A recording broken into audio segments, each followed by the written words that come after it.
함께 읽었던 이 말씀 가지고 잘되고 장수하는 법이라는 제목으로 이 아침에 잠시 은혜를 나누도록 하겠습니다. 잘되고 장수하는 법입니다. 우리가 소위 은 가정의 달이라고 합니다. 성경에서도 이 가정의 의미를 중요하게 다루고 있습니다. 창세기 1장에 보시면 하나님께서 먼저 우주 만물을 창조하시고 맨 마지막에 인간을 창조하셨습니다. 인간을 창조하시면서 남자와 여자를 함께 창조하시고 가정이라는 공동체를 허락해 주셨다라는 것이겠지요.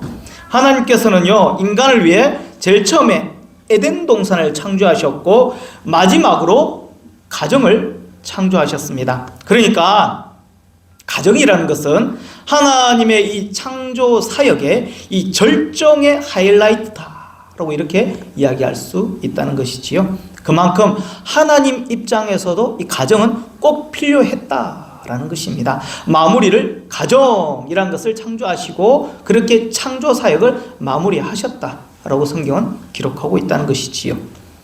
하나님께서 왜 이렇게 가정을 의미 있는 자리 가운데 두셨을까요? 바로 인간이 이 천국의 행복을 미리 맛볼 수 있는 그곳이 바로 가정이기 때문에 그렇습니다. 성공의 기쁨과 이 실패의 그 위로를 함께 나눌 수 있는 그곳이 바로 가정이죠. 아무리 성공하고 출세해도 그 기쁨을 함께 나눌 수 있는 가정이 없다면 그것은 완벽한 기쁨이라고 할 수 없습니다. 또한 실패의 위로를 얻을 수 있는 것도 가정이라는 것이겠지요. 아무리 큰 실패를 겪고 더 나아갈 수 없는 이 사면초가의 위기를 겪어도 이 가정이 있으면, 가정이 든든히 세워져 있으면 다시 자신을 추스릴 수도 있고 일어날 수도 있는 이 힘을 가정 가운데 우리가 얻게 될 수 있다는 것입니다. 그래서 가정이 중요한 것입니다. 먼 곳을 바라볼 것이 아니라 바로 가장 가까운 이 가정을 하나님께서 기뻐하시는 가정으로 천국을 만드시는데 힘을 쏟는 저와 여러분들이 되시길 바랍니다. 가정이 평안해야 여러분들 삶이 평안합니다. 가정이 믿음 안에 온전히 세워져 있어야 여러분들의 영육 강건함으로 아버지 하나님께서 기뻐하시는 영적인 열매를 많이 맺어 영광 올려드릴 수 있다라는 것입니다. 모든 것의 출발이 가정임을 기억하시고 내 가정을 어떻게 잘 다스리고 가꿔야 될지, 나는 내 가정 가운데 어떠한 위치에서 내가 감당해야 될, 가정 가운데 감당해야 될 내 위치와 사명을 체크하시고 하나님께서 기뻐하시는 하나님의 사랑으로 온전히 가정 천국을 만들어 가시는 저와 여러분들이 되시기를 바랍니다. 옛날 일제시대 때 이흥렬이라는 청년이 있었습니다. 그분이 일본에서 음악 공부를 하시다가 어머니에게 편지를 보냈어요. 어머니, 제가 지금 공부하는 중에 피아노가 필요한데 어머니 어떻게 해야 할지 모르겠습니다. 그 편지를 받은 어머니가 어떻게 했을까요? 어머니, 내가 지금 공부를 하는데 피아노가 필요한데 어떻게 해야 될까요? 라고 편지를 보냈더니 어머니가 허리가 휘어지도록 이 솔방울을 모아서 팔았다고 하지요. 그래서 400원을 송금해 주었습니다. 결국 그 돈으로 그 청년은 피아노를 살 수 있게 되었고 그 피아노를 두드리면서 어머니의 그 사랑에 너무 감격해서 눈물로 지은 그 노래, 그 첫 곡이 바로 우리가 잘 아는 어머니의 마음이라는 노래입니다. 제가 이 노래 가사를 한번 읽어드리도록 하겠습니다.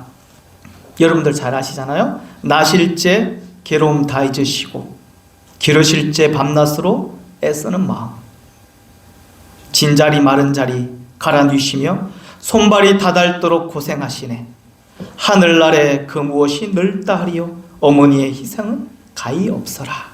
어려서 안고 업고 길러주시며 자라선 문 기대어 기다리는 마음, 아를까 그럴 때까 자식 생각에 고우시던 이마 위에 주름이 가득, 땅 위에 그 무엇이 높다리요. 어머니의 정성은 지극하여라. 사람의 마음속엔 온가지 소원, 어머니의 마음속에 오직 한 가지, 아낌없이 일생을 자식을 위하여 살과 뼈를 깎아서 바치는 마음, 인간의 그 무엇이 거룩하리요 어머니의 사랑은 거지없어라. 군대 훈련소에서 열심히 청년들이 훈련 받다가 잠시 쉬는 시간이 되면 갑자기 조교가 자 집중, 어머니를 생각하며 이 노래를 부른다. 어머니의 마음 장전 일발, 그러면서 이렇게 노래를 부릅니다. 나실제 괴로움. 그러다 보면 모두가 눈물을 훔치느라 정신이 없습니다. 이쪽 저쪽에서 대성통곡합니다. 꺼이 웁니다. 그만큼 이 가사에 모두가 다 공감한다는 것 아니겠습니까? 그만큼 아버지, 어머니가 보고 싶고 그만큼 가족이 그립다는 말이 될 것입니다. 이토록 가정은요 누구에게나 다 나름의 의미가 있는 것입니다. 예전에 한번 이야기한 것 같은데 생각이 나서 이 기억이 나실지 모르겠는데요, 웃지 못할 이야기입니다. 재미난 이야기인데 참 이 안에 참 많은 의미를 담고 있는 것 같아요. 어느 날 시어머니가 우연히 이 아들과 이 며느리가 하는 대화를 엿듣게 되었어요. 이 아들과 며느리가 같이 조용히 이야기를 한답니다. 시어머니가 들었어요. 우연찮게 들었어요. 의도치 않게. 아내가 아기를 피우며 묻습니다. 자기야, 이 세상에서 누가 제일 좋아? 그야 물론 당신이지. 당신은 영원한 나의 1번이야. 그럼 다음에는 누가 좋아? 당연 우리의 멋진 아들이지. 그럼 3번째는 누가 좋아? 우리 예쁜 딸. 계속 묻습니다. 그럼 자기야, 4번째는 누구야? 물론 당신을 낳아준 장모님이지. 어떻게 이렇게 이쁜 딸을 나 잘 키워주시고 나에게 주셨냐고. 아이고 고맙지. 그럼 5번째는 누구야? 우리 이쁜 강아지 뽀삐. 주여 나왔습니다. 그럼 6번째는 아유 이제 그만하자. 6번째도 있어? 한참을 생각하더니 우리 엄마 드디어 나왔습니다. 들으려고 들은 것은 아닌데 우연찮게 이 이야기를 들었던 이 시어머니가 너무나도 기가 막혀서 밤새도록 잠을 설치다가 새벽같이 일어나서 집을 나가면서 냉장고에 메모 하나를 남겨뒀다고 하지요. 뭐라고 적혀 있었을까요? 아들아, 아들과 1번은 보아라. 아들과 1번은 보아라. 나 6번 나간다. 잘 먹고 잘 살아라. 예, 참 웃지 못할 이야기입니다. 참 그런데 이 유머 속에 오늘날의 세대 풍조가 좀 담겨져 있는 것 같아요. 그렇습니다. 자식들의 마음속엔 낳아주시고 길러주신 부모님의 그 자리가 점점 아웃사이드로 밀려나고 있는 것 같아요. 당장의 자녀들은요 먹고 사는 것이 참 바빠요. 그리고 눈앞에 닥쳐진 일들에 쫓기다 보니까요 점점 부모님을 잊고 살아가는 이 세대가 되어버렸다라는 것이지요. 오늘은 어버이 주일입니다. 사람은 이 땅에 태어나 한평생을 사는 동안에 하나님의 은혜와 부모님의 은혜 그리고 조국의 은혜, 우리는 이렇게 3대 은혜 속에서 일생을 살아가고 있습니다. 뿌리 없이 자란 나무가 없듯이 하나님 없이 이 땅을 살아갈 믿음의 자녀들은 없고, 부모 없이 태어난 사람 이 세상 단 한 사람도 없으며, 나라 없이 당당하게 살아갈 수 있는 백성 그 어디에도 없습니다. 오늘 말씀해 주는 효입니다. 성경을 보면요, 이 효도와 이 공경은요 바로 하나님의 명령입니다. 단순히 인륜적인 이 차원에서 마땅한 도리를 가르치고 있는 것이 아니라 권고사항도 아닙니다.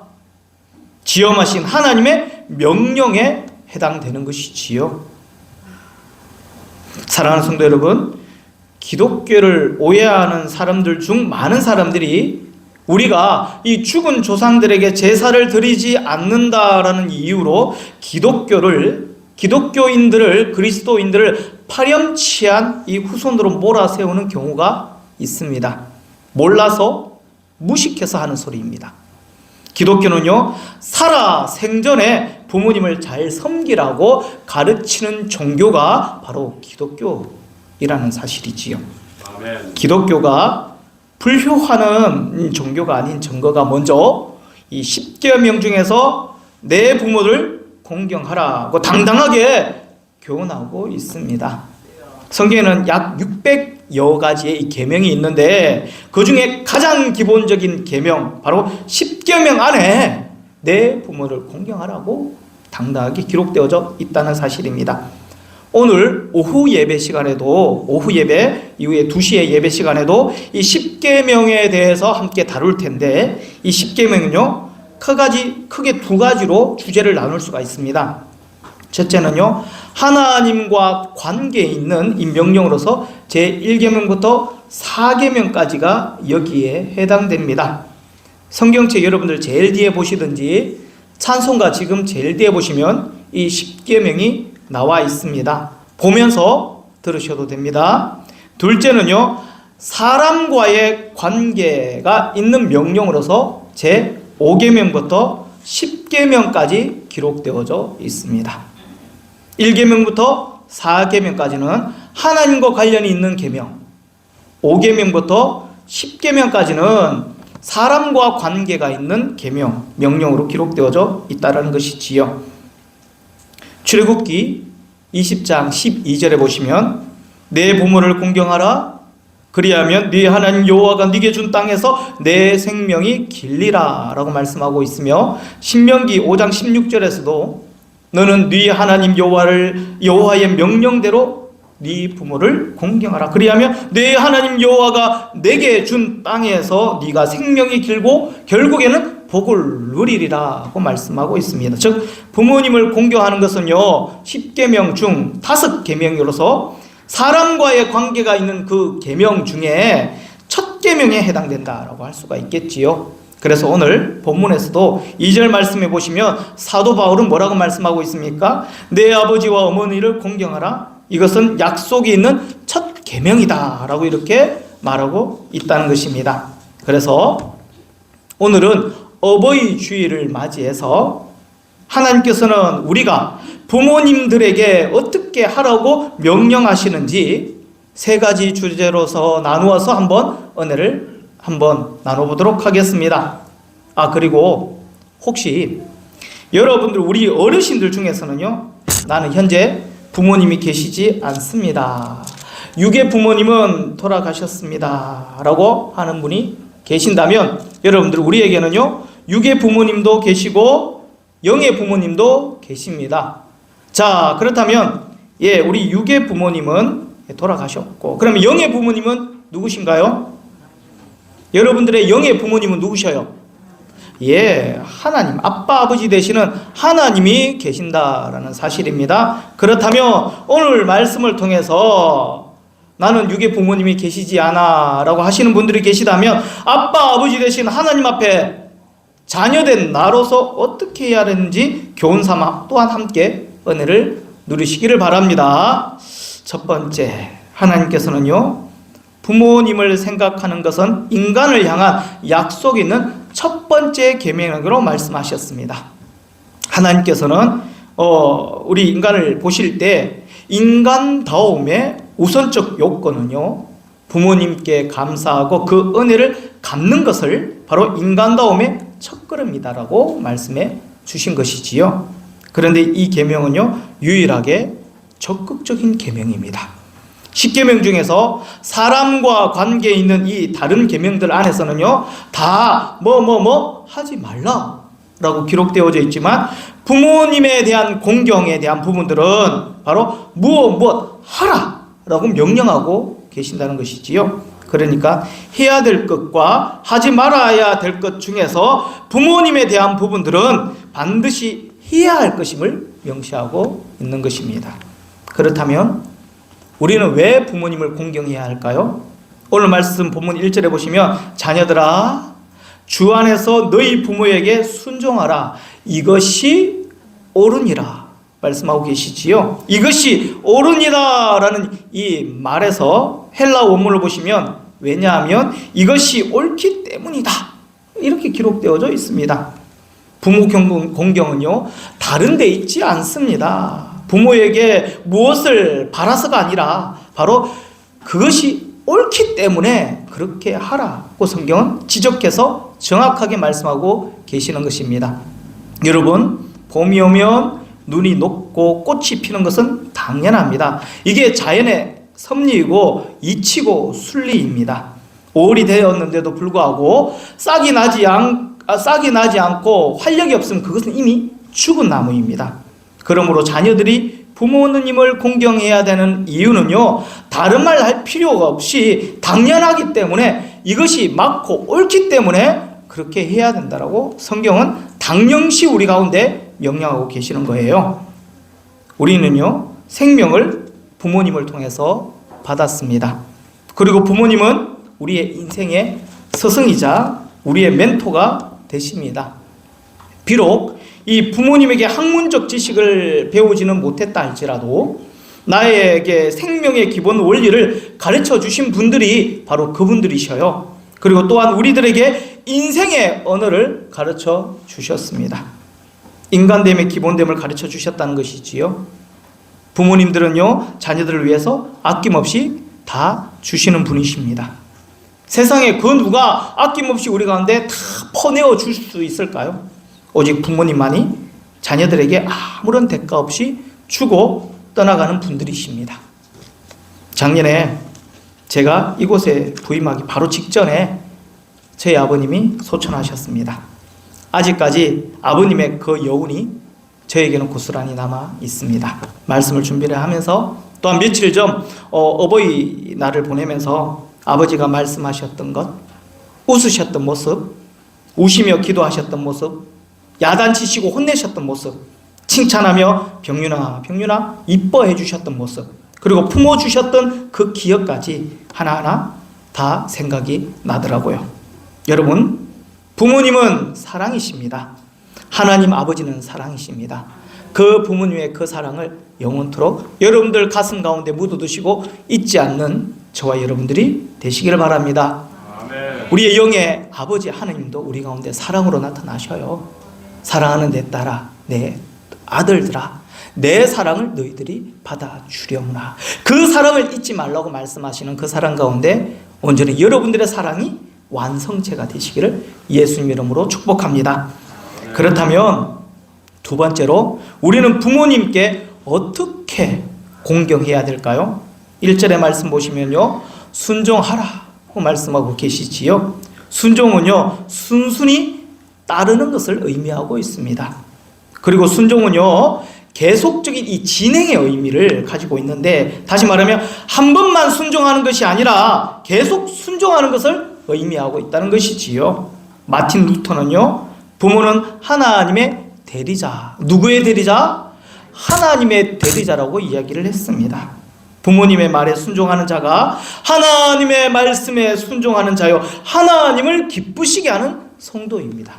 골로새서 3장 20절에 보시면 자녀들아 모든 일에 부모에게 순종하라, 이는 주 안에서 기쁘게 하는 것이니라 라고 말씀하고 있지 않습니까?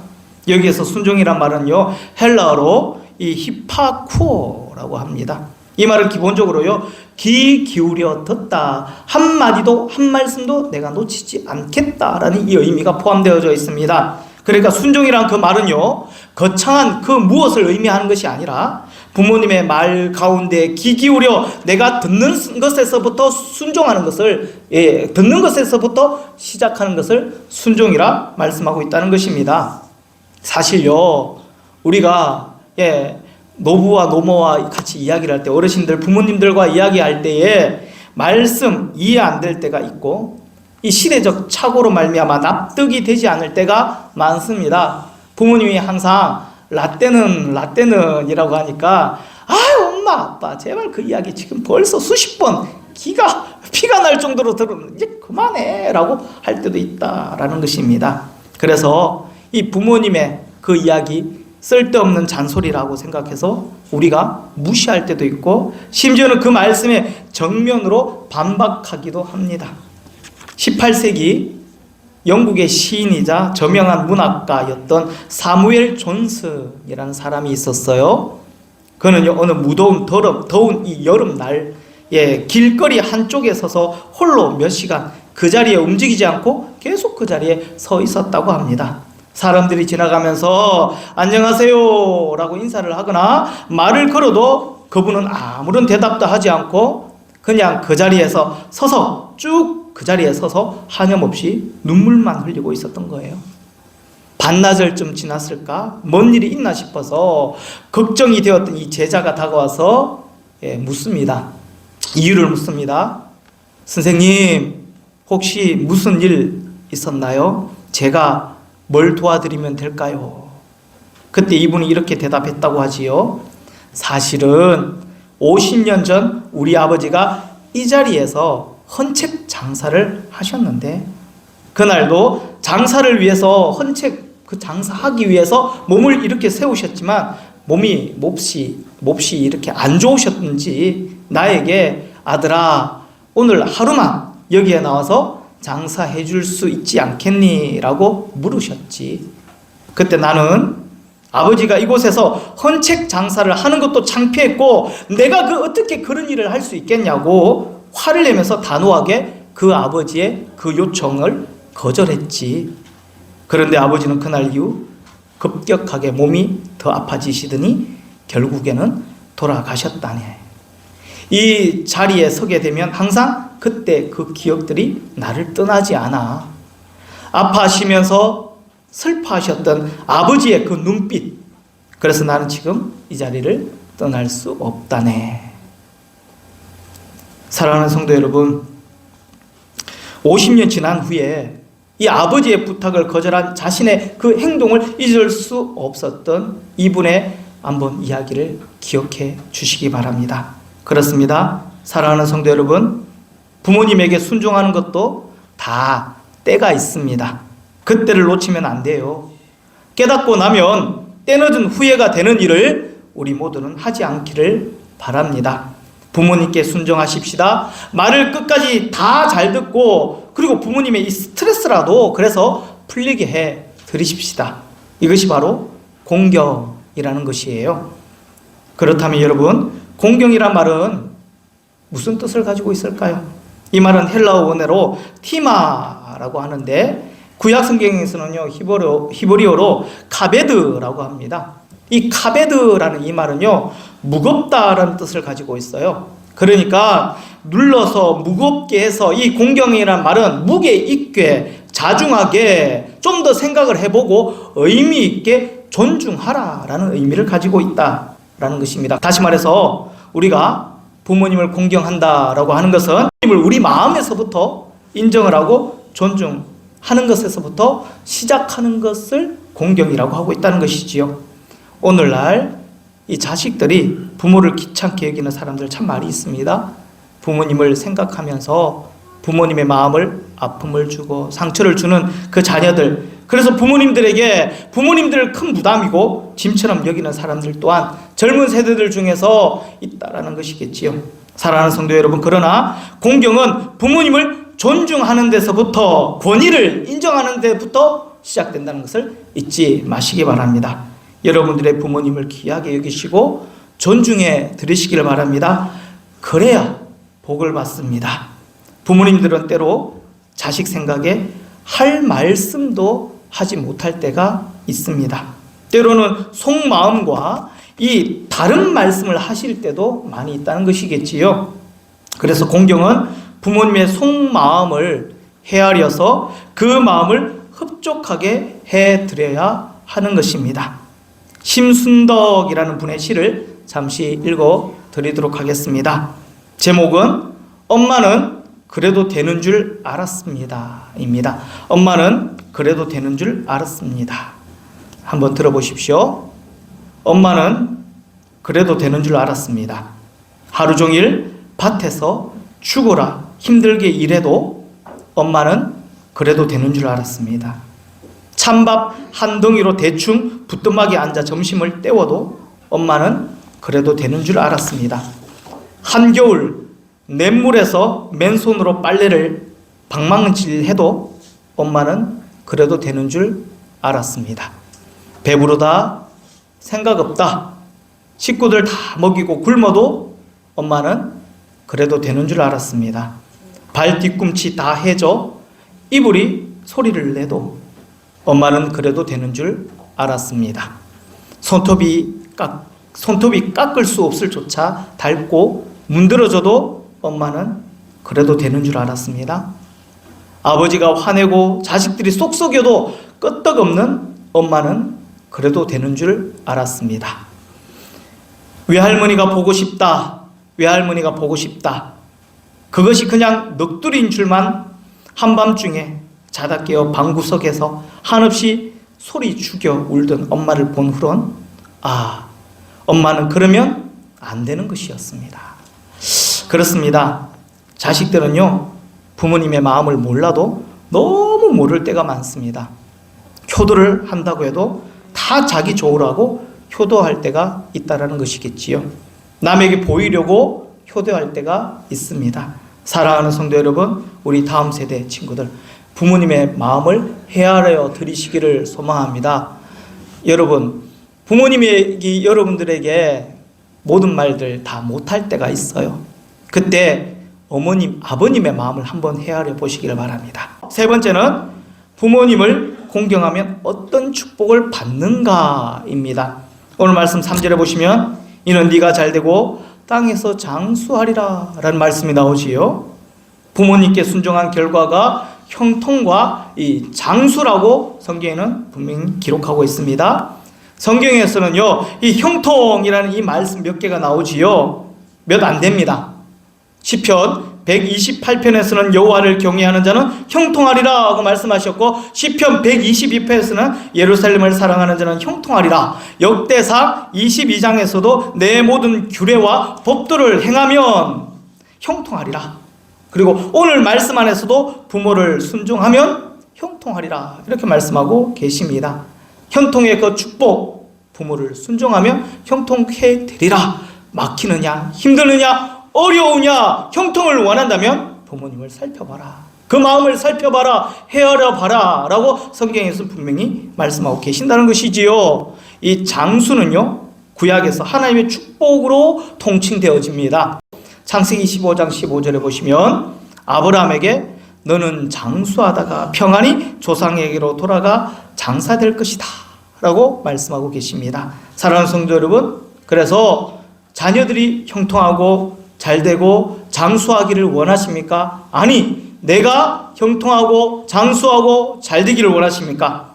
그것은 부모님을 한 번쯤 더 생각하시고 내가 어떻게 공경하고 섬기고 사랑해야 될지에 대한 그 질문에 답을 가지고 있을 때 가능하다는 것입니다. 여러분들, 혹시 기로전설이라는 설화를 아시나요? 기로전설 이야기를 이야기해드리고 마치도록 하겠습니다. 여러분, 기로전설이라는 설화는요, 여러분 고려장 아시지요?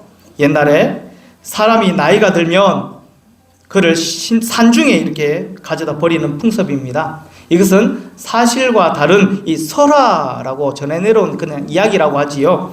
하나들이 병들고 늙은 자신의 아버지를 버리기 위해서 지게에 탁시게는 하고는 깊은 산중에 들어가서는 약간의 음식과 함께 늙은 아버지를 지게와 함께 버려두고 내려오려고 했던 그 찰나, 그를 따라갔던 어린 아들이 아버지 저거 저기 저거 이러더랍니다. 그래서 아버지가 그 어린 아들이 가르치는 것을 봤더니 지게를 보면서 아버지 저 지게를 가지고 가야 하는데 라고 하는 겁니다. 왜? 라고 물어봤더니 아버지 나중에 병들고 연약하실 때 제가 저기에 태우다가 다시 이곳으로 와야 하기 때문에 아버지 저 지게 가지고 가야 됩니다 라고 대답하더랍니다.